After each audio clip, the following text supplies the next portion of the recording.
to support security teams to help prioritize risk and threats and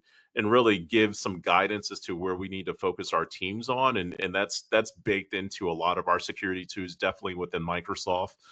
Defender, which we'll talk about a little bit more. I think where we shift from that traditional CVE vulnerability scanning, patch management, 0 day is now how do we shift that to taking a more of a proactive approach, not just waiting for a patch update, patch Tuesday to happen and roll out patches, but now let's look at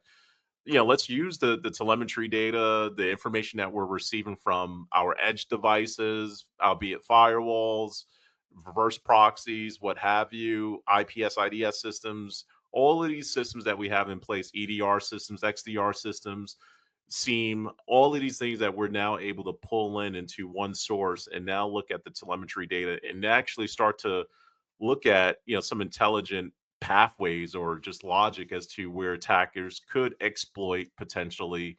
our high value assets. And that's kind of where exposure management does a little bit differently, where now using technology, using the AI, using machine learning, using all of the telemetry data that you're receiving from your security tools, you can now look at a visual map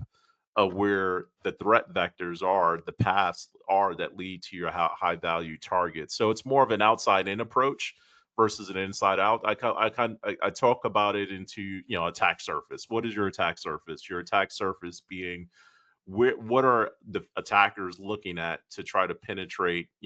as an entryway to do reconnaissance into your network, to do lateral movements and find ways, pathways to exploit and get access to this high value data, or drop a ransomware attack inside of your organization. So when you have that visibility as to what attackers see from the internet, from different exposure points, the vulnerabilities that those systems have, you now have a way to kind of get in front of that and be proactive. You can now plan and mitigate against that. And then you can start to, now take a more proactive approach with, redesigning or updating how you deploy hardware, how you deploy VMs, or how you deploy apps and systems into your environment. And that's kind of where exposure management and what we're doing from a security posture management, just really trying to ingrain security into the secure development lifecycle